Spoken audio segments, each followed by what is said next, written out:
Hola. Buenos días, niños. Hoy les quiero contar la historia de Rebeca. Un día Abraham llamó a su siervo Eliezer. Eliezer, y le dijo: necesito que le busques una esposa a mi hijo Isaac. Quiero que vayas a la tierra de Jacob, lleves 10 camellos y las joyas y traigas una esposa para mi hijo. Eliezer se fue, cogió los camellos y las joyas e iba pensando cómo iba a conseguirla, si la buscaba por todo el pueblo o le pedía a Dios. Cuando llegó junto al pozo, se sentó y oró así y dijo: Dios de Abraham, heme aquí junto al pozo de agua. Señor, aquella doncella a la que yo le diga que me dé un poco de agua y ella lo haga y también le dé a mis camellos, ella será la elegida por Dios. ¿Te da agua, por favor? Claro que sí, también lo quisiera. Sí, señora. Eliezer estaba sonriendo de ver cómo Dios le había contestado tan rápido. Dios respondió la oración. Él le había enviado a Rebeca.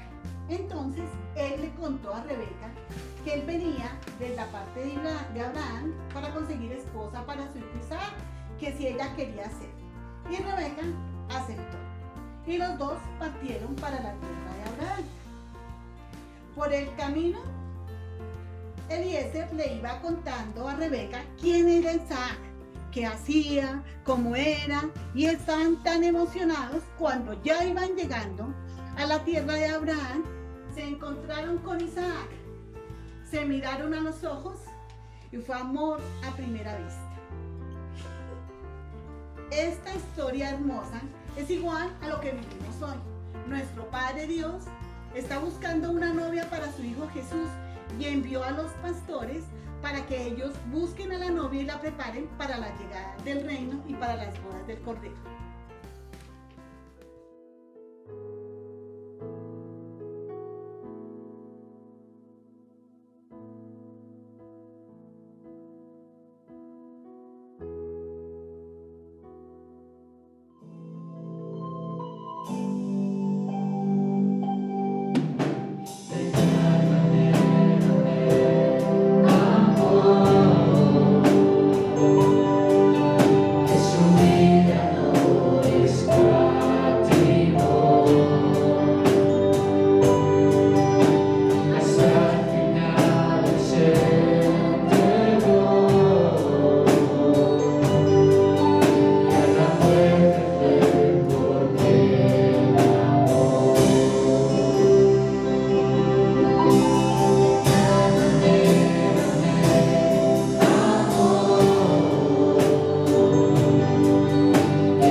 Amados, buenos días, el Señor les bendiga. Qué placer tan enorme que podamos reunirnos todos en familia, en casa. Bueno, el Señor dispone de sus tiempos perfectos y vamos a aprovecharlo al máximo. Entonces yo te pido que por favor, con Biblia en mano, todos reunidos, poniendo total atención, quita todas las distracciones para que podamos meternos en esta aventura de la palabra de Dios maravillosa, grandiosa, cada día que alimenta nuestro corazón.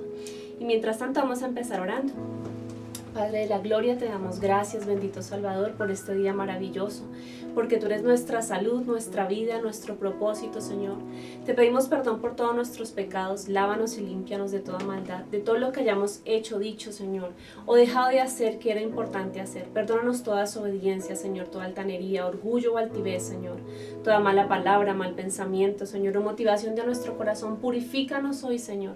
Venimos a tu presencia a pedirte, Señor, con todas nuestras familias, Señor, que tú laves y limpies nuestros hogares, que el poder de tu Espíritu Santo, Señor, llene, Señor, todo nuestro hogar, toda nuestra familia, todas las áreas de nuestras vidas. Gracias, amado Redentor, porque en ti podemos confiar, en ti estamos seguros, Señor, y ponemos este tiempo de tu palabra, Señor, para que seas tú dándonos revelación, Señor, de tu palabra, de lo que tú quieres para nuestra vida, de tu bendito propósito, de tu buena voluntad. Gracias, amado Señor, reprendemos todo espíritu inmundo en el nombre de Jesús, toda distracción, dolor, enfermedad, todo tipo de maldición, toda atadura de pecado, la rompemos y la echamos fuera por el poderoso nombre de Cristo Jesús. Declaramos libertad en nuestras vidas y creemos que está hecho. En el nombre de Cristo Jesús, gracias, amado Señor. Amén. Bueno, mis amados hermanos, el tema para hoy es el Evangelio completo. Y en estos días el pastor nos estuvo hablando hace poco acerca de algunas inquietudes que teníamos. Todos nos reunimos virtualmente para aclarar algún tipo de cosas que nos han estado preguntando. Y me gustó mucho un apunte que él hizo que es importantísimo para nosotros y que debemos comprender. Es bueno que nosotros tengamos hambre de la palabra, que tengamos ese deseo de estar estudiando, buscando, indagando, pero la fuente confiable es la palabra de Dios. Nosotros no podemos estar yendo de estudio en estudio, de iglesia en iglesia, de denominación en denominación, haciendo una mezcolanza de doctrina en nuestra vida. La fuente más certera es la palabra de Dios y allí es donde nosotros debemos ir. Debemos estudiar la palabra de Dios, no solamente estar escuchando los estudios y apreciaciones que otras personas hacen, sino nosotros mismos debemos aprender, debemos comprender la palabra de Dios, y esto se hace con tiempo, buscando y pidiéndole al Señor a través de su Espíritu Santo que nos dé la interpretación de esta palabra. En la medida en que nosotros nos metemos en ella, aprendemos a conocerlo. Y es como cuando nosotros tenemos una persona, puede ser una pareja, un amigo, un familiar, un hermano. De pronto hay una persona con la que nosotros tenemos una cierta complicidad y realmente no necesitamos decir palabras ni nada, sino solamente con un gesto, algo que una persona hace, una mirada. Con ese tipo de cosas nosotros ya conocemos qué piensa la otra persona, pero esto se debe a que llevamos mucho tiempo, que llevamos años tal vez creando y formando una relación donde nos compenetramos y ya conocemos a la otra persona, tanto que aún en sus propios gestos nos comunicamos.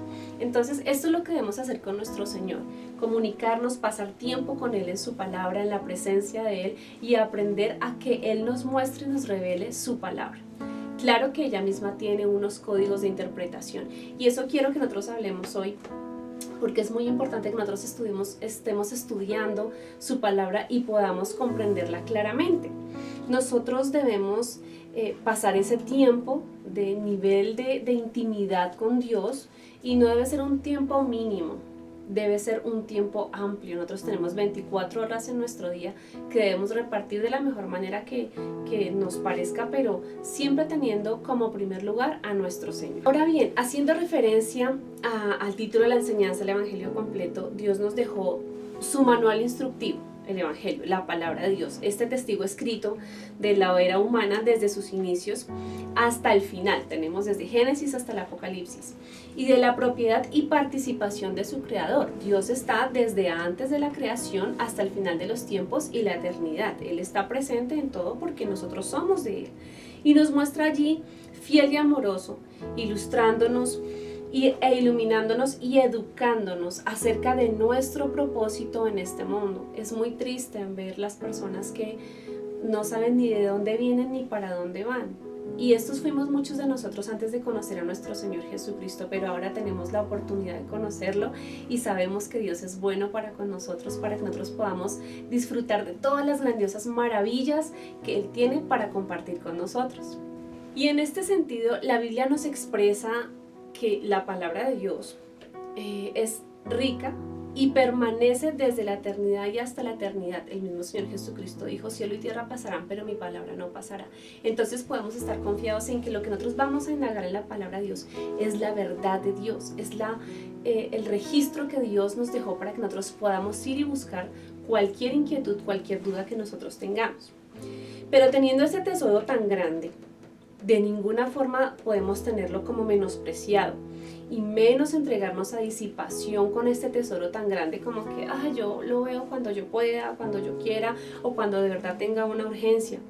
Y nosotros debemos ser cuidadosos de ser ignorantes de la palabra de Dios por la pereza que nosotros tenemos, porque es cierto que nosotros mismos somos los que adecuamos nuestro día, nuestra agenda. Cada día nosotros decimos qué hacemos y qué no hacemos, bien sea que nosotros nos apliquemos a obligaciones como trabajar, estudiar, tener una familia, y bueno, las cosas que son naturales de nuestra vida, nuestras necesidades, comer y la recreación, todo esto, pero nada de esto puede desplazar el tiempo que nosotros debemos dedicarle al estudio de la palabra de Dios.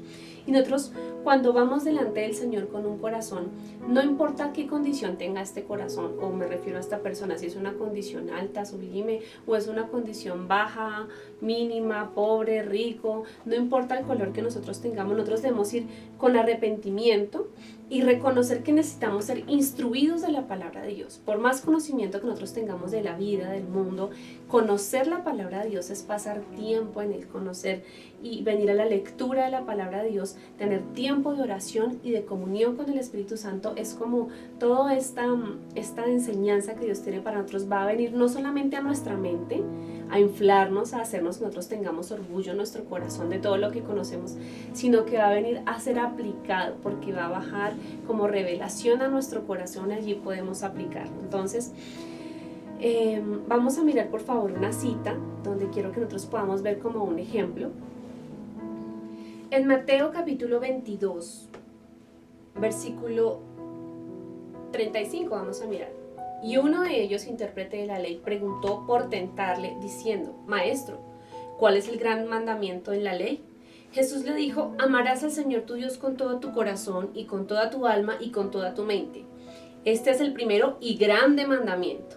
Y el segundo es semejante, amarás a tu prójimo como a ti mismo.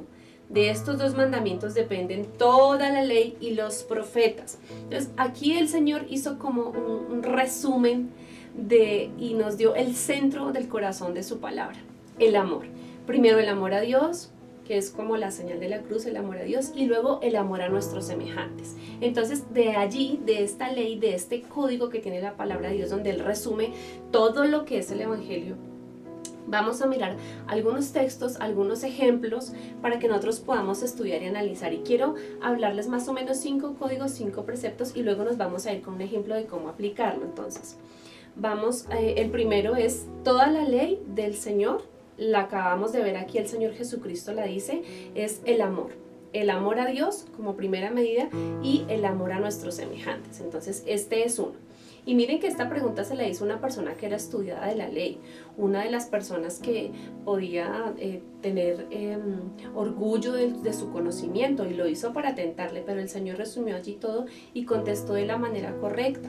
Entonces allí podemos apreciar que uno puede tener mucho en su mente, pero poco en su corazón, porque aquí se notaba que él era un conocedor de la ley, mas no un hacedor de ella. El segundo código sería el contexto, y este es uno de los más importantes porque aquí es donde muchas personas han levantado nuevas doctrinas y nuevas enseñanzas porque no han mirado la lectura completa de la instrucción que el Señor está dando, del ejemplo que el Señor nos está enseñando, y sacan solamente un pedacito y entonces lo vuelven ya toda una doctrina. Y no, la Biblia, la palabra de Dios, su primera ley, que es amar al Señor, amar al prójimo, tiene también esta ley, este código, por decirlo de alguna manera, que es el contexto, leer todo el párrafo delante y después del versículo que nosotros queremos analizar.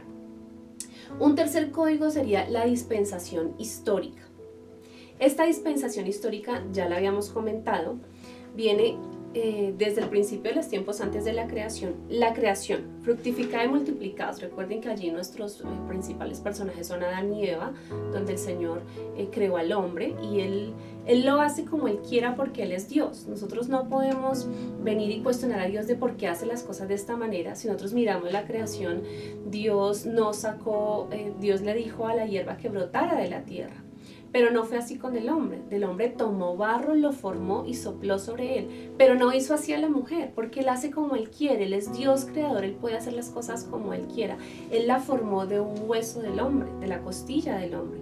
Entonces, Él nos está enseñando cómo fue, cómo se desarrolló y cuál es el propósito de cada una de estas cosas. Aquí Él mismo dice, en esta dispensación de lo que estamos hablando, fructificad y multiplicaos. La otra dispensación es la ley, que fueron los mandamientos, toda la enseñanza, la doctrina de la ley, los decretos, los estatutos y los mandamientos. Recuerden los 10 mandamientos, que es la ley social, y nuestro personaje principal allí es Moisés. Pues hay muchos, los profetas también. Todo esto se dio hasta el tiempo de la tercera dispensación, que es la gracia. La gracia llegó con nuestro Señor Jesucristo, cuando Él se sentó a decir las bienaventuranzas y Él dijo, habías oído, y luego dice bienaventurado. El Señor está allí trayendo, cuando fue dada la ley fue con rayos y fue fuerte, fue con juicio. Cuando vino la gracia fue nuestro Señor Jesús con todo el amor, con las personas sentadas, entregando Dios mismo personalmente a cada uno el mensaje del Evangelio, este mensaje de que habían llegado las buenas noticias, el mensaje del Evangelio, el mensaje del amor. Luego viene, nosotros estamos todavía en esta dispensación de la gracia, porque estamos todavía por fe. Esta es una de las cosas súper importantes, la salvación es por fe. Y luego viene la dispensación del juicio. Esta inicia con el rapto de la iglesia. Es lo que vemos que se aproxima según todas las señales proféticas que se han dado y que hemos estado estudiando. La venida del Señor se aproxima. Está mucho más cerca de lo que podamos pensar o imaginar, y allí empieza esta dispensación de juicio. La palabra de Dios dice que dura 7 años, que es la gran tribulación, desde la aparición del anticristo, el rapto de la iglesia, la aparición del anticristo y luego la segunda venida de nuestro Señor Jesucristo a traer juicio sobre la tierra, a expulsar a Satanás. Luego viene la dispensación del milenio. La palabra de Dios dice que son 1000 años, donde va a haber cielo nuevo y tierra nueva, donde va a ser restaurado todo como al principio, y allí van a ser entregadas las recompensas a cada uno de los creyentes que durante todas las épocas y siglos creyeron en el Señor. Van a ser recompensados allí con autoridad sobre este milenio, en este gobierno. Y luego viene la dispensación de la eternidad. La palabra sobre ello habla simplemente que vamos a estar para siempre con el Señor. No sabemos, no hay cosas explícitas sobre ellos, pero dice, y se va a cumplir porque Dios cumple sus promesas. Vamos a analizar el Salmo 119, 160. Recuerden, el Evangelio completo es la suma de la palabra de Dios. Yo no puedo solamente enfocarme en el Antiguo Testamento o solamente en el Nuevo Testamento. Necesitamos hacer la suma de la palabra, esa es su verdad. Y esto es lo que dice este versículo. Salmo 119, 160. La suma de tu palabra es verdad, y eterno es todo juicio de tu justicia. Entonces, nosotros podemos considerar aquí que la palabra de Dios es completa, veraz, es justa y eterna. Ella no va a pasar, el Señor lo dijo y se va a hacer. Y esto es maravilloso, que nosotros podamos tener esta seguridad de que podemos venir a la palabra de Dios y estamos confiados en que esta es la verdad. La verdad no la tiene fulano o la tiene sultano, la verdad la tiene el Señor Jesucristo. Él dijo, yo soy la verdad. Y la verdad fue consignada en la palabra de Dios, donde cada persona puede ir directamente, sin intermediarios, a venir a conocer su preciosa y maravillosa palabra, su preciosa y maravillosa voluntad. Vamos a hacer un resumen. El primer código para estudiar la palabra de Dios es conocer que todo se resume, la ley y los profetas, toda la enseñanza se resume en amar a Dios con todo nuestro corazón, nuestra mente, nuestro cuerpo, amar al prójimo como a nosotros mismos. Luego el contexto, donde yo no puedo sacar fuera de paráfrasis lo que está escrito, lo que está dicho, sino que tengo que analizar todo. Luego viene este tercer código para aprender a estudiar y leer la palabra de Dios, que es las dispensaciones históricas, saber si se encuentra encuentra en el Antiguo o en el Nuevo Testamento y ellas se complementan entre sí. Aquí nos sale un nuevo código que es 2 o 3 testigos. Hay ciertas cosas que el Señor aclara que eran del Antiguo Testamento que son vigentes para el Nuevo Testamento porque aparecen allí. Si no aparecen es porque no han sido vigentes. Por ejemplo, la ley social tenía, por ejemplo, que guardar cierto tipo de vestidura, no se podían mezclar prendas, no se podían hacer algún tipo de injertos y ese tipo de cosas, pero para el Nuevo Testamento no se habla de eso. Inclusive la palabra de Dios dice que nadie te juzgue por vestir. Entonces no es vigente para el Nuevo Testamento, pero es súper importante cuando aparece tanto en el Antiguo como en el Nuevo Testamento varios versículos sobre el mismo tema, es porque está afirmando que es una realidad tanto para el Antiguo como para el Nuevo Testamento. Y el quinto código sería que la Biblia se revela a sí misma. Ella tiene códigos, claro, tiene símbolos y sombras, les llamamos tipos y sombras, donde dice, por ejemplo, la palabra de Dios que es como el agua, que es como el fuego.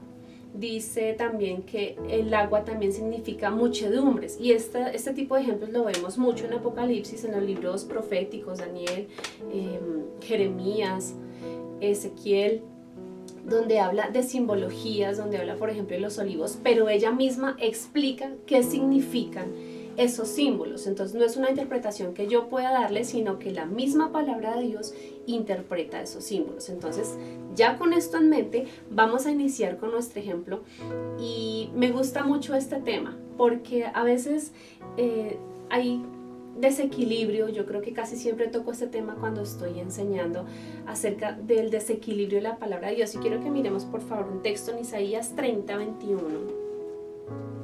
Dice la palabra de Dios: entonces tus oídos oirán a tus espaldas palabra que diga, este es el camino, andad por él, y no echéis a mano derecha ni tampoco torzáis a mano izquierda. Esta es la maravillosa obra del Espíritu Santo. Nosotros podemos estar confiados en que Él nos va a guiar cuando nosotros estamos tratando de irnos mucho hacia un lado o hacia el otro. El equilibrio es súper importante, y nosotros en algunas ocasiones en la enseñanza nos enfocamos mucho en ciertos asuntos y descuidamos otro, y como estamos viendo, el Evangelio debe ser completo, la suma de su palabra es verdad. Para aplicar estos códigos que nosotros vimos de cómo aplicarlo para la enseñanza o el estudio de la palabra de Dios, vamos a aplicarlo sobre el tema del diezmo. Esto es un tema controversial en todas las religiones, en todas las creencias, pero vamos a mirar qué es lo que dice la palabra de Dios acerca de este asunto y por qué es tan importante y por qué no se puede dejar de tocar este tema. Igual que todos los otros temas, es importante para el creyente conocer qué dice la palabra de Dios acerca de este asunto. El diezmo, vamos a mirar qué es, qué significa.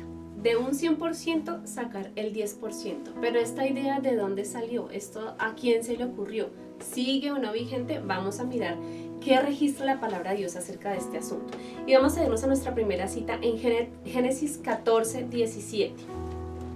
El primer registro de un diezmo se hizo aquí en esta historia de Abraham.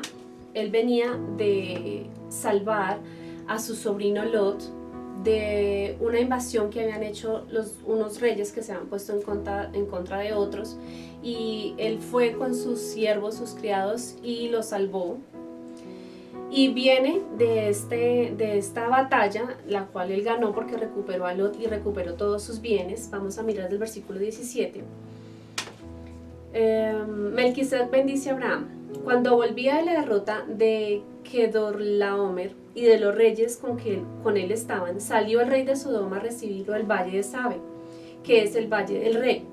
Entonces Melquisedec, rey de Salem y sacerdote del Dios Altísimo, sacó pan y vino, y le dijo, y lo bendijo diciendo, bendito sea Abraham, el Dios del Altísimo, creador de los cielos y de la tierra, y bendito sea el Dios Altísimo que entregó tus enemigos en tu mano, y le dio a Abraham los diezmos de todo. Entonces aquí aparece por primera vez la frase o la palabra de los diezmos. Vamos a ver si esto aparece en el Nuevo Testamento. Esta cita está en Hebreos 7. Este es un segundo testigo. Hebreos capítulo 7, versículo 1 al 9. vemos otro letrerito ahí que dice el sacerdocio de Melquisedec. Si ustedes hacen el estudio antes de esto, que es lo que debemos hacer siempre que estamos verificando un tema, es tomar la lectura anterior y la lectura después. Nos vamos a enfocar en el capítulo 7. Dice el sacerdocio de Melquisedec. Porque este Melquisedec, versículo 1, rey de Salem, sacerdote del Dios Altísimo, que salió a recibir a Abraham, que volvía de la derrota de los reyes, y le bendijo, a quien asimismo dio a Abraham los diezmos de todo, cuyo nombre significa primeramente Rey de Justicia y también Rey de Salem, esto es, Rey de Paz. Si ustedes recuerdan la descripción de nuestro Señor Jesucristo, Él es el Rey de Paz. Aquí específicamente está hablando de nuestro Señor Jesucristo como sacerdote del Dios Altísimo. Si ustedes hacen la lectura de Hebreos, Él habla mucho acerca del sacerdocio, que ahora ya no hace parte de una tribu, sino que cada uno de nosotros puede acercarse directamente a Él por el sumo sacerdote que es nuestro Señor Jesucristo. Seguimos en la lectura. Sin padre, sin madre, sin genealogía, que ni tiene principio de días ni fin de vida, sino hecho semejante al Hijo de Dios, permanece sacerdote para siempre. Nuevamente está ratificando acerca del Señor Jesucristo. Considerad pues cuán grande era este, a quien aún Abraham el patriarca dio diezmos del botín. Ciertamente los que de entre los hijos de Leví reciben el sacerdocio tienen mandamiento de tomar del pueblo los diezmos según la ley, y es decir, de sus hermanos, aunque estos también hayan salido de los lomos de Abraham. Si recordamos en el Antiguo Testamento, en las leyes, ahorita lo vamos a ver, el Señor dio la orden de que todos iban a conquistar las tierras, la tierra prometida, y se iba a repartir entre todos, eran 12 tribus, pero que Él iba a tomar una de esas tribus que iba a ejercer un sacerdocio para servirle a Él, y esa tribu no iba a tomar parte de la herencia, sino que todos iban a tomar como una especie de impuesto para mantener a esta tribu que no iba a tener heredad. Entonces seguimos en la lectura. Pero aquel cuya genealogía no es contada entre ellos, tomó de Abraham los diezmos y bendijo al que tenía la promesa. Entonces el Señor aquí está mostrando que Él no rechazó este diezmo, sino que Él lo tomó y Él bendijo a Abraham por esto. Y sin discusión alguna, el menor es bendecido por el mayor. Entonces aquí el Señor, aunque Abraham fue el que le entregó los diezmos a Melquisedec, que era el símbolo de nuestro Señor Jesucristo, aquí el Señor Jesucristo lo tomó, pero Él fue el que bendijo a Abraham y Abraham fue el que salió bendecido. El versículo 8. Y aquí ciertamente reciben los diezmos hombres mortales, pero allí uno de quien se da testimonio de quien vive. Y por decirlo así, en Abraham pagó el diezmo también Levi, que recibe los diezmos. Ahora, vamos a mirar este contexto y este aspecto aquí. El Señor está hablando acerca de un aspecto espiritual, de una bendición espiritual. Está hablando de que, aunque naturalmente el que recibe los diezmos es el levita, es el sacerdote, también Dios está recibiendo este diezmo así como lo hizo Abraham directamente con nuestro Señor Jesucristo. Entonces aquí podemos ver que la idea de este diezmo que empezó antes de la ley, porque hay personas que dicen que ya no hay que hacerlo porque no está especificado en el Nuevo Testamento, pero pues yo lo veo aquí clarito, aquí dice que hay que hacerlo y el Señor especifica cómo debería hacerse porque lo hizo, para eso entregó la ley, dijo que era un estatuto perpetuo. Yo creo que vamos a ir mirando el texto de una vez en Deuteronomio 14:22. Aquí el Señor dice que esto es una bendición que nosotros hacemos en lo natural, pero que recibimos esa bendición en lo espiritual. Deuteronomio capítulo 14, versículo 22. Y allá aparece la ley del diezmo. Entonces, antes las personas voluntariamente entregaban su parte al Señor porque era la forma de expresar su bendición. Si ustedes recuerdan cuando David pecó haciendo lo del censo delante de los ojos del Señor porque no le había mandado a hacer nada y él estaba buscando cómo tomar más tierra y por eso hizo un censo de qué hombres podían servir en su ejército para agrandar su ejército. El Señor se enojó con esto y mandó un castigo para él, que fue un ángel destructor. David pidió perdón, pidió clemencia y el Señor lo perdonó y llegó a la era de Araúna. Esta cita está en 2 Samuel 24:24. allí fue donde el Señor le dijo al ángel que se detuviera y le dijo el Señor de parte de un siervo de Dios que levantara un altar allí. Y entonces él fue a comprar esta era de esta persona de Araúna, y Araúna le dijo: no, Señor, tranquilo, coge todo lo que tú quieras para sacrificios, coge el terreno, todo va a ser para ti. David dijo: no, yo no voy a tomar nada que no me cueste. Es la actitud de nuestro corazón lo que el Señor examina a través de estas cosas que Él nos enseña a nosotros. Y vamos a mirar entonces cómo fue enseñada la ley del diezmo en la palabra de Dios. Deuteronomio 14:22. La ley del diezmo: indefectiblemente diezmarás. Yo no sé si usted entiende esta palabra indefectiblemente, es sí o sí, quiera o no, crea o no, indefectiblemente diezmarás. Quiere decir que sí, así es, efectivamente, no hay vuelta de hoja. Diezmarás todo el producto del grano que rindiere tu campo cada año, y comerás delante de Jehová tu Dios en el lugar que Él escogiere para poner allí su nombre, el diezmo de tu grano, de tu vino, de tu aceite, y las primicias de tus manadas y de tus ganados, para que aprendas a temer a Jehová tu Dios todos los días. Miren, todas las cosas que el Señor nos enseña tienen un propósito, no es porque sí, porque Él le da. Tienen un divino propósito, y es que nosotros en nuestro corazón seamos agradecidos y podamos reverenciar a nuestro Señor por las bendiciones que Él nos ha dado, que todo es de Él, que Él nos las ha prestado, inclusive nuestros hijos, todo lo que nosotros somos, tenemos, hemos pensado que hemos logrado, ha venido de la mano de Dios, y esta bendición debe ser retribuida a nuestro Señor. El primer propósito, que nosotros temamos a nuestro Señor, pero que nos alegremos y nos gocemos en que de ese 100% no solamente damos un 10 y nos gozamos en el 90% de toda la bendición que el Señor nos ha dado a nosotros. Ahora continuamos con la lectura. Y si el camino fuere tan largo que no puedas llevarlo, por estar lejos de ti el lugar que Jehová tu Dios hubiere escogido para poner en él su nombre, cuando Jehová tu Dios te bendijere. Aquí el Señor se está refiriendo a los lugares donde se congregaban las personas para reunirse en pos del Señor, porque no solamente era en estos sitios, sino alrededor del mundo se iba a expandir el conocimiento de Dios, y había que llevar el diezmo al lugar donde el Señor destinara. Dice que donde Él escogió que se alimentara cada individuo espiritualmente. Por eso nosotros llevamos nuestros diezmos a la congregación, porque allí nos alimentamos espiritualmente. No es como dice el pastor, uno va y compra en el Éxito y va y paga en Easy, sino que nosotros nos alimentamos y allá en ese sitio somos bendición, retribuimos esa bendición. Entonces aquí el Señor también nos dio unos parámetros. Dice: ahora, una cosa muy importante, este mandamiento es para todos. Nosotros los pastores también tenemos que diezmar, no en la misma iglesia, pero por fuera, porque también tenemos que cumplir esa ley.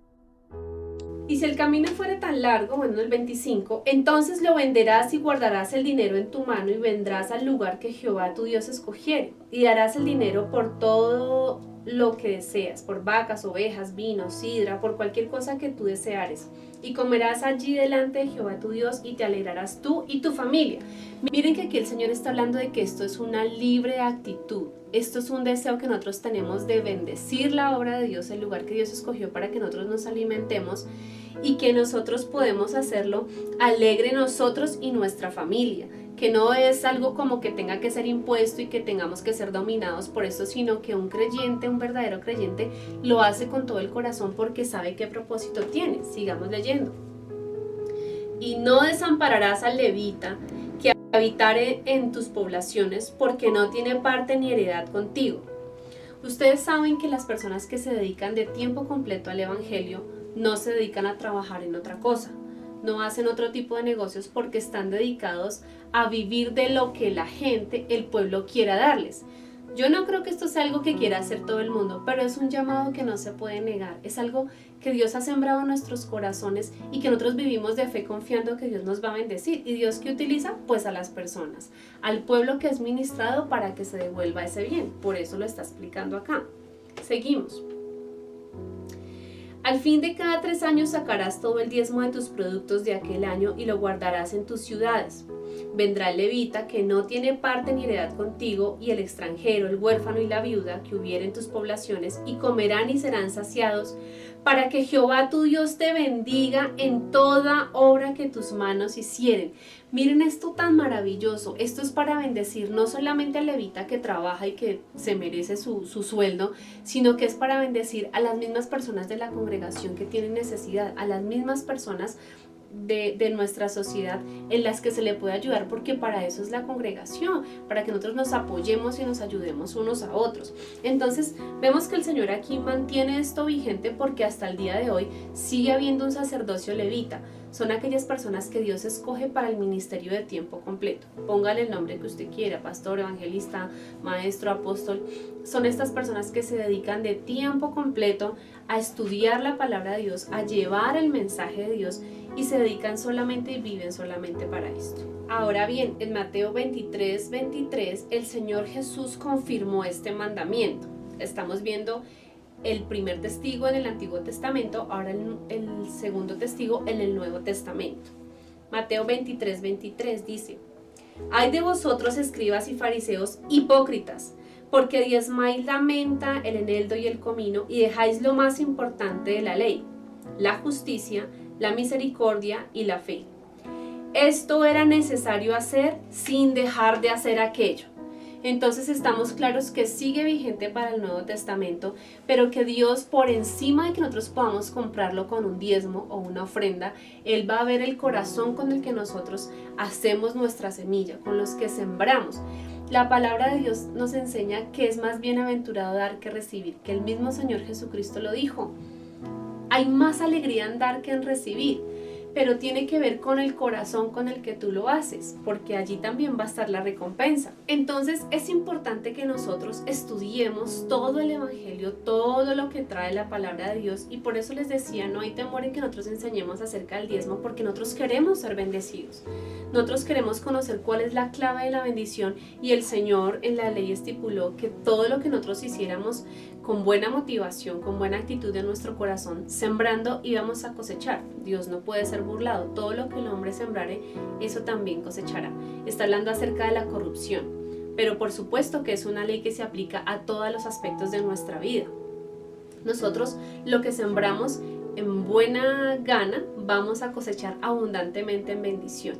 Y nosotros no debemos estudiar esto como con temor de enseñarlo, con temor de aprenderlo, pero tampoco debemos tener este tema como algo de avaricia en nuestro corazón, porque como les decía, a veces hay un desequilibrio en nosotros que a veces no se toca el tema de la iglesia, o hay veces se toca demasiado el tema de la iglesia y todos los versículos se vuelven diezmo y semilla, siempre pacte con Dios, que Dios lo va a sanar, lo va a curar, le va a ayudar, lo va a salvar, y la verdad es que la salvación es por fe. Esto es un área de bendición económica en nuestra vida, tiene un propósito que es bendecir la obra, bendecir los ministros y bendecir la sociedad que se mantiene de esta obra para hacer esta ayuda social.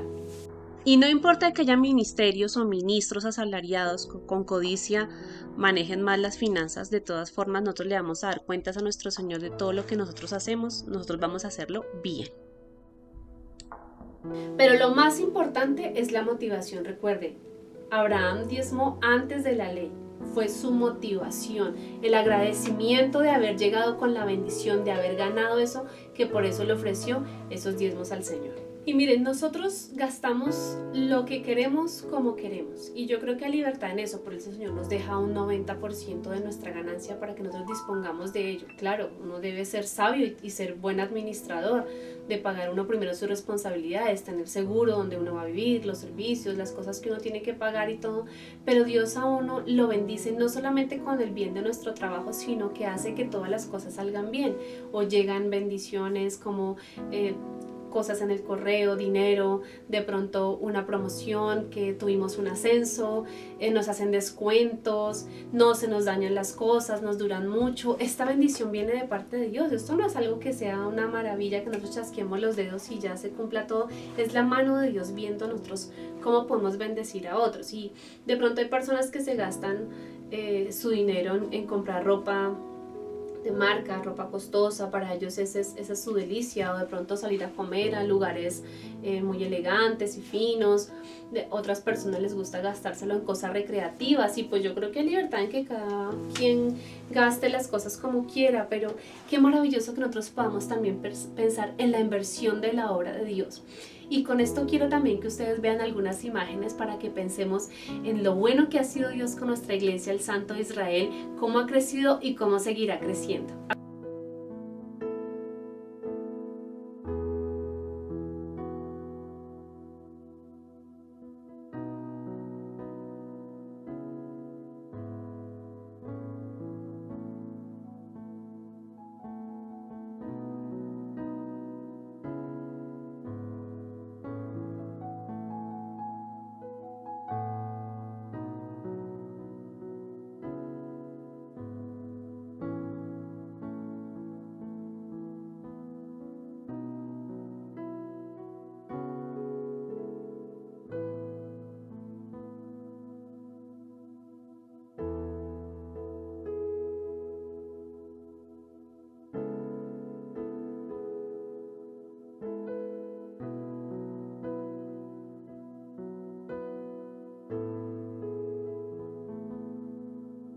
Qué recuerdos tan maravillosos y qué bueno que las personas que iniciaron con otros, que todavía están con otros, podamos ver todo lo que Dios ha hecho crecer la congregación, aunque la congregación no es muy grande, no damos ilustre de muchos lujos, pero es una congregación que está estable no solamente en su área económica, que gracias a ello hemos podido ayudar a muchas personas, sino que también espiritualmente las personas se mantienen firmes, poderosas en el Señor, conociendo que Él es el principio de todo, que nada es para darnos la gloria a nosotros mismos, sino para darle la gloria al Señor. En 1 Timoteo 5:17 dice la palabra de Dios: los ancianos que gobiernan bien sean tenidos por dignos de doble honor, mayormente los que trabajan en predicar y enseñar. Pues la escritura dice: no pondrás bozal al buey que trilla, y digno es el obrero de su salario. Entonces, mis amados hermanos, la exigencia que se hace de cumplir la palabra de Dios, como dice, tal como cualquier otro tema, esto también es importante para que los siervos puedan extenderse a mayor trabajo, tengan un mayor alcance en todos los aspectos de su vida. Y dice la palabra de Dios, pues para eso trabajan. Porque la palabra de Dios también dice: el que no quiere trabajar, que no coma. Pero si nosotros trabajamos y trabajamos con ahínco, pensando en una buena motivación, Dios nos va a bendecir. No solamente a cada uno de nosotros, sino a nuestras familias y todo nuestro círculo. Y qué maravilla que nosotros podamos tener consagrada esta recompensa en el cielo. Maravilloso es el Señor. Bueno, en cuanto a la motivación, ¿qué dice la palabra de Dios? Yo creo que eso es una de las cosas más importantes. Todo lo que hacemos el Señor lo ve. No importa si es grande o pequeño. Aquí no se trata de cuán grande o pequeño es tu diezmo. En un consenso que hablamos con algunos pastores ministros conocidos, no hicimos un estudio profundo sobre eso, pero en una conversación hablamos de que aproximadamente del 20 al 30% de las ovejas que asisten a la congregación son las personas que diezman fielmente. Entonces vemos que realmente no es mucha la cantidad de personas que tienen esto como algo en su vida revelado, que es importante hacer. Solamente las personas dan ofrendas de vez en cuando, pero las personas que hacen esta ley en su vida de amor, de sembrar en la palabra de Dios, de sembrar en la obra y el ministerio de Dios, son personas que son bendecidas, que han crecido, no solo financieramente, porque claro, llega la recompensa, pero espiritualmente es un entrenamiento para la fe de uno que realmente trae grande bendición y grande recompensa a nuestras vidas. Entonces, aquí no se trata del tamaño del diezmo, gloria a Dios, por el pequeño, por el grande, porque el Señor ve es la intención de nuestro corazón, y en eso quiero que miremos por favor en Lucas capítulo 16.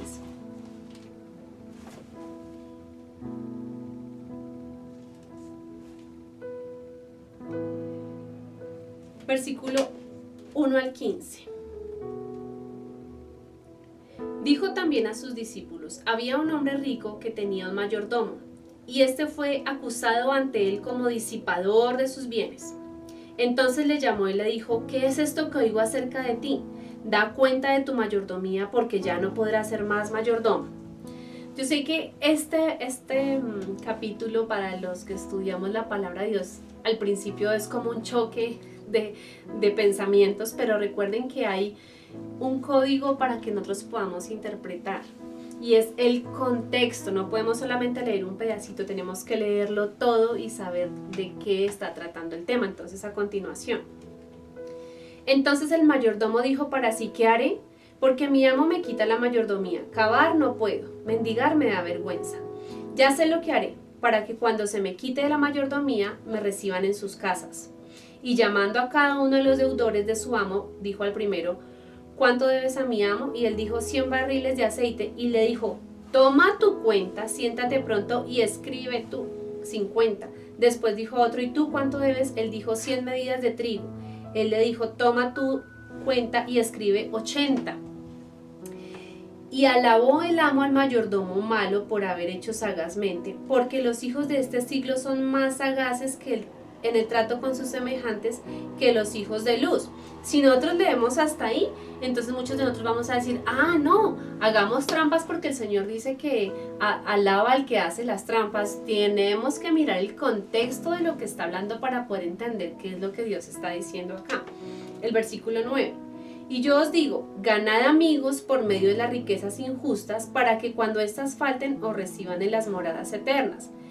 Si seguimos leyendo esto pensamos: ay no, entonces podemos hacernos ganancias injustas, o sea que yo puedo hacer torcidos en mi trabajo. Eso no es lo que está diciendo aquí. Nuevamente, tenemos que revisar el contexto de la lectura para poder entender lo que está diciendo. Versículo 10. El que es fiel en lo muy poco, también en lo más es fiel.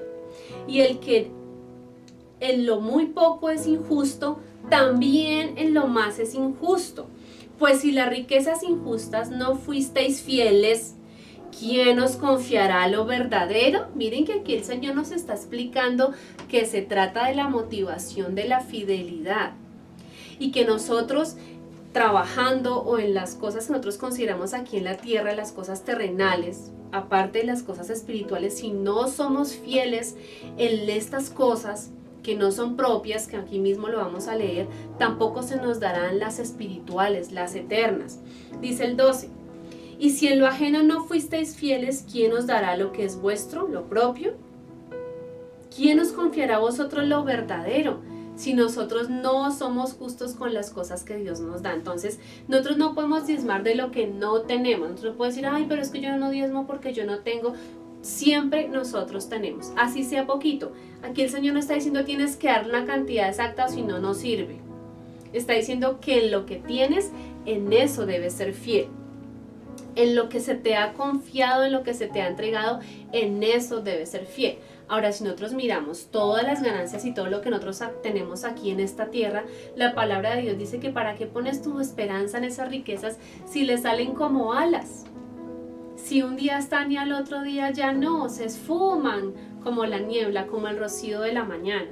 Esas riquezas son injustas, que nosotros más bien debemos poner nuestros ojos en las riquezas eternas, en el cielo, en el Señor, porque está hablando acerca de las moradas celestiales. ¿Entienden que el contexto aquí no es la trampa? El contexto aquí no es si usted es más vivo o más pilo que el otro, si el vivo vive del bobo. Aquí está hablando acerca del contexto de la vida eterna, de cuál va a ser tu recompensa en la eternidad por la motivación que tú tuviste acá con lo que tú pudiste tener o manejar, con la administración que tuviste. Entonces vamos a seguir leyendo.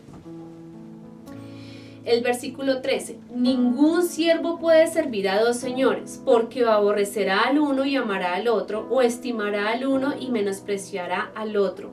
No podéis servir a Dios y a las riquezas. Aquí el Señor está hablando de nuestro corazón. Tú estás pegado de lo que ganas en tu trabajo, de lo que ganas con tu esfuerzo, de la pensión, de lo que de pronto algún familiar que tenga ahí algún dinerito, alguna ayuda puede ofrecerte. Tú debes confiar que la provisión viene de Dios. Por eso cuando nosotros diezmamos con fe y con seguridad, porque a veces uno se aprieta, no, pero es que si doy esto de pronto no me va a alcanzar para esto, es que eso es del Señor, eso ya no tiene otra cosa, otro ítem que podamos contar con ese. No, eso es lo primero. Y por eso el Señor hablaba acerca de las primicias. Cuando tú sacas algo de primeras, no es lo último, no, lo que me sobre eso doy, no, es lo primero. Recibo, lo primero que saco es lo del Señor y luego reparto todo lo demás. Lo que no vaya alcanzando, yo sé que Dios me va a proveer sobre eso, porque así es el Señor. Cada día dio el maná y el fin de semana daba para dos. Entonces no tenemos que desconfiar de que la ley que nos dio el Señor, nosotros debamos desconfiar de ella, sino por el contrario. Saber que en sus promesas que se han de cumplir porque Él lo juró, vamos a ser mucho más que bendecidos. Entonces, es súper importante la motivación con la que nosotros hacemos las cosas. Y miren, dice aquí, a veces los hijos de las tinieblas son más sagaces que los hijos de la luz. Y nosotros teniendo la revelación y la palabra de Dios, ¿cómo no vamos a sembrar en la eternidad?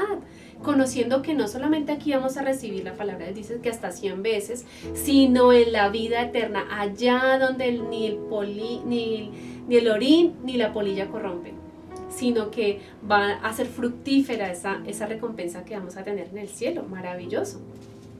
Si miramos aquí adelantico en Lucas 21, capítulo 21, versículo 1, dice la ofrenda de la viuda. Levantando los ojos, vio a los ricos que echaban sus ofrendas en el arca de las ofrendas. Aquí está el Señor Jesús viendo esta escena. Vio también a una viuda muy pobre que echando allí 2 blancas, y dijo, en verdad os digo que esta viuda pobre echó más que todos, porque todos aquellos echaron para las ofrendas de Dios de lo que les sobraba, mas esta de su pobreza echó todo el sustento que tenían. La motivación es súper importante. Aquí no se trata de la cantidad, se trata de la fidelidad. Lo que yo hago, Señor, porque te amo, porque esto es lo que tú me has dado y con esto me has bendecido, y lo hago con alegría y con gozo, como fue entregado en la ley. No como, aquí están mis diezmos, aquí está mi ofrenda, como peleando para no entregarlo, sino dándolo con alegría, haciendo lo mejor que nosotros podemos. Y acerca de ese mejor que nosotros podemos, quiero que analicemos un asunto. En la ley fue dado lo mínimo, el 10%, fue dado lo básico. Cuando el Señor dijo, habéis escuchado ojo por ojo y diente por diente, pero ahora yo os digo, amad a vuestros enemigos. El Señor con la gracia nos puso un nivel muy alto. Él dijo, si alguien quiere ponerte a cargar 1 milla, ve con el 2. La segunda milla es eso extra que nosotros hacemos de decir, Señor, generosamente quiero dar. No por obligación, la palabra dice que debe ser con ánimo pronto, que tú tengas en tu corazón, no que alguien te motivó con su carita de que necesito, de que esto, o con esa presión de que tienes que dar, que tienes que pactar, no, una motivación propia, Señor, quiero dar esto porque quiero ayudar, quiero dar esto porque quiero agradecerte, quiero dar esto por gozo, como una ofrenda de adoración a ti. Ahora vamos a mirar, por favor, ¿qué hace Dios? ¿Cómo nuestro corazón cambia cuando nosotros diezmamos? En Deuteronomio 8:2, por favor, vamos a mirar. Y te acordarás de todo el camino por donde te ha traído Jehová tu Dios estos 40 años en el desierto para afligirte, para probarte, para saber lo que había en tu corazón, si habías de guardar o no sus mandamientos. Y en Jeremías capítulo 17, versículo 10. Yo, Jehová, que escudriño la mente, que pruebo el corazón, para dar a cada uno según su camino, según el fruto de sus obras. Mire, el Señor aquí quiere que nosotros no debiera ser solo por ley, sino por voluntad propia podamos examinar nuestros caminos y decir, Señor, tú me has dado todo, yo hago esto voluntariamente. No debería ser una imposición ni una exigencia que se nos debiera hacer en la iglesia para nosotros poder sembrar a otros. Y recuerden que el Señor hizo diferencia entre el diezmo, la ofrenda, las primicias y la limosna. Aquí estábamos viendo que la viuda estaba dando su limosna, que estaba viendo cómo los otros estaban entregando sus ofrendas y que estaba criticando a los expertos en la ley que diezmaban hasta lo más poquito, pero su motivación era incorrecta. Entonces hay diferentes formas de dar y nosotros debemos identificarlas a través del estudio de la palabra de Dios y por supuesto debemos practicar esto. Y realmente ustedes saben que Dios no se interesa en el dinero, Él es el dueño de todo. Él hizo el oro, la plata, Él hizo todo lo que a esta tierra podemos llamarle algo de riqueza. Él es dueño de todo, pero Él quiere probar nuestros corazones. Él quiere saber si nosotros estamos amando más al dinero y a las ganancias o a nuestro Dios. Entonces podemos concluir que el mandamiento de dar es tan importante y tan vigente como cualquier otro mandamiento en la palabra de Dios. Como evangelizar, es súper importante que nosotros estemos dando testimonio de lo que nosotros hacemos. No solamente dar, yo tengo que llevar el evangelio con lo que doy. Y no solamente dar el evangelio, cuando el evangelio es acompañado de la bendición, se recibe mucho mejor. Por ejemplo, algunos mandamientos del Señor como bautizarnos. Es una cosa súper importante que digamos que ahorita por el tiempo de pandemia y todo no se ha podido hacer, pero tú no puedes llevar 20 años en el Señor y no haberte bautizado. Es algo que Dios instituyó que debemos hacer, y eso es para dar testimonio de las cosas del Señor, de su evangelio. Por ejemplo, también casarse.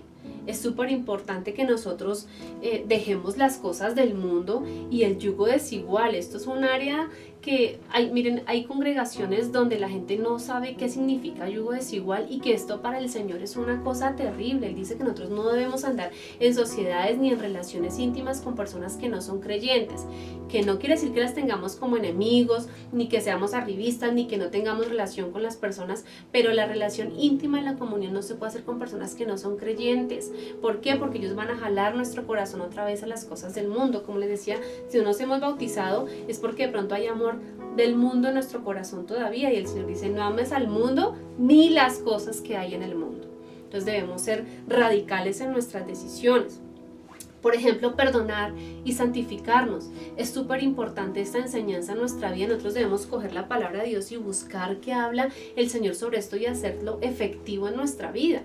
Como el ejemplo que estábamos viendo de los diezmos. No solamente tener el conocimiento aquí, de pronto a veces se nos motiva aquí, pero a la hora de sacarlo del bolsillo, la mano ni entra ni sale. Entonces nosotros debemos hacer efectiva la enseñanza de la palabra de Dios, porque entonces ¿cuánto tiempo vamos a estar solamente como conocedores y no como hacedores de la palabra de Dios? Por último, quiero que miremos por favor en Malaquías. Esta es la amonestación de parte del Señor a nosotros por haber retardado tanto este paso de obediencia en nuestra vida. Dice el versículo 6 del capítulo 3. El pago de los diezmos, porque yo Jehová no cambio. Pues tenemos claro que Él instituyó esto y esto no va a cambiar y que sigue vigente para el Nuevo Testamento.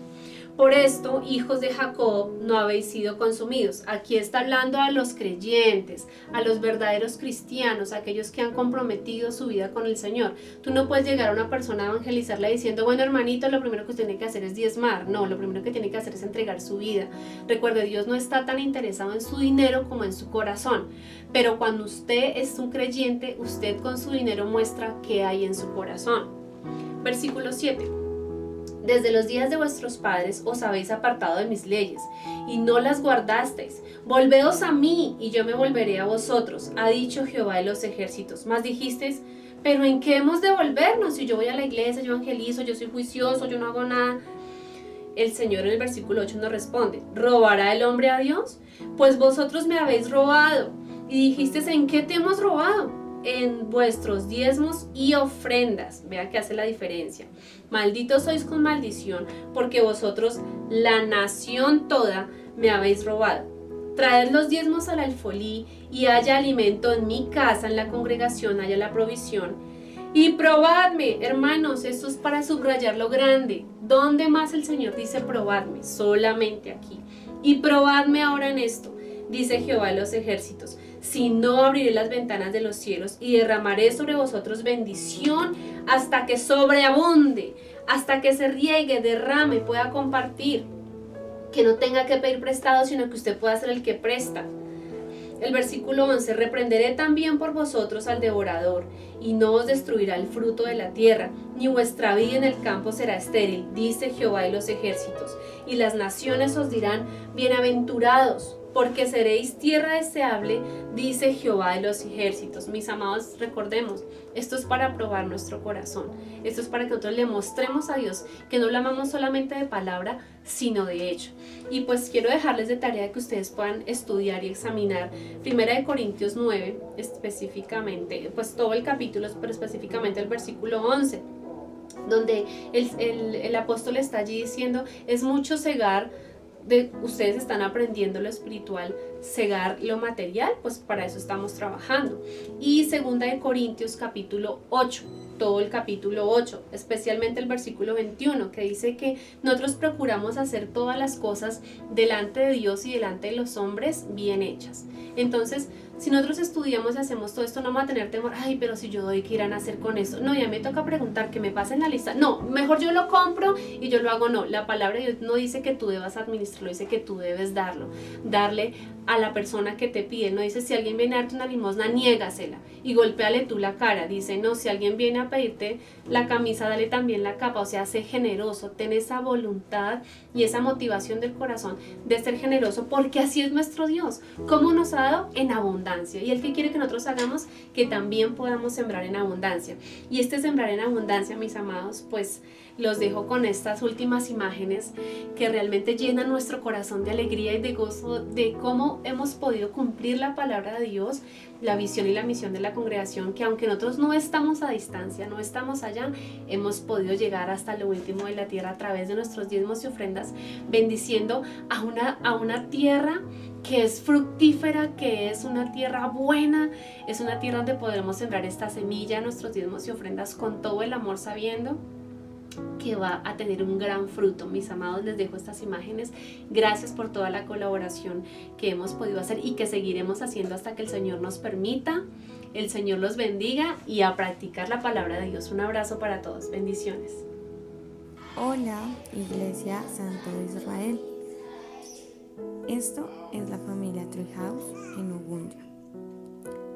Aquí hay solo algunos de nuestros niños. Aprovechamos esta oportunidad para decir hola a la Iglesia Santo de Israel y a nuestro querido pastor Francisco, como a su familia. Ustedes son nuestros hermanos y los amamos. Siempre serán bienvenidos a la familia Treehouse. Como ustedes ven, la construcción va muy avanzada y esperamos terminarla con su ayuda. Dios los bendiga.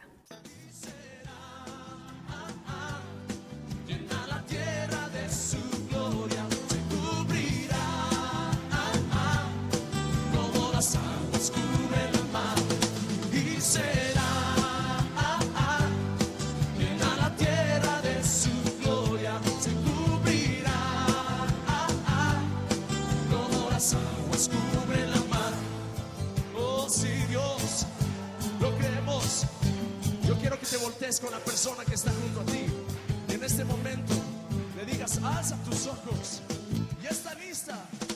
Alza tus ojos y mira.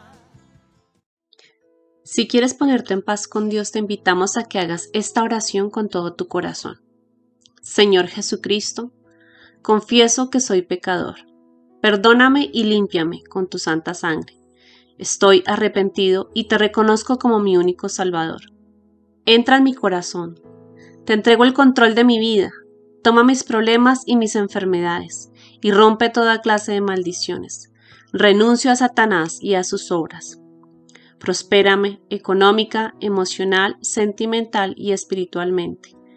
Y escríbeme en el libro de la vida y no me borres jamás. Séllame con el poder del Espíritu Santo. Gracias, Señor. Amén. Ahora Jesús está en tu corazón.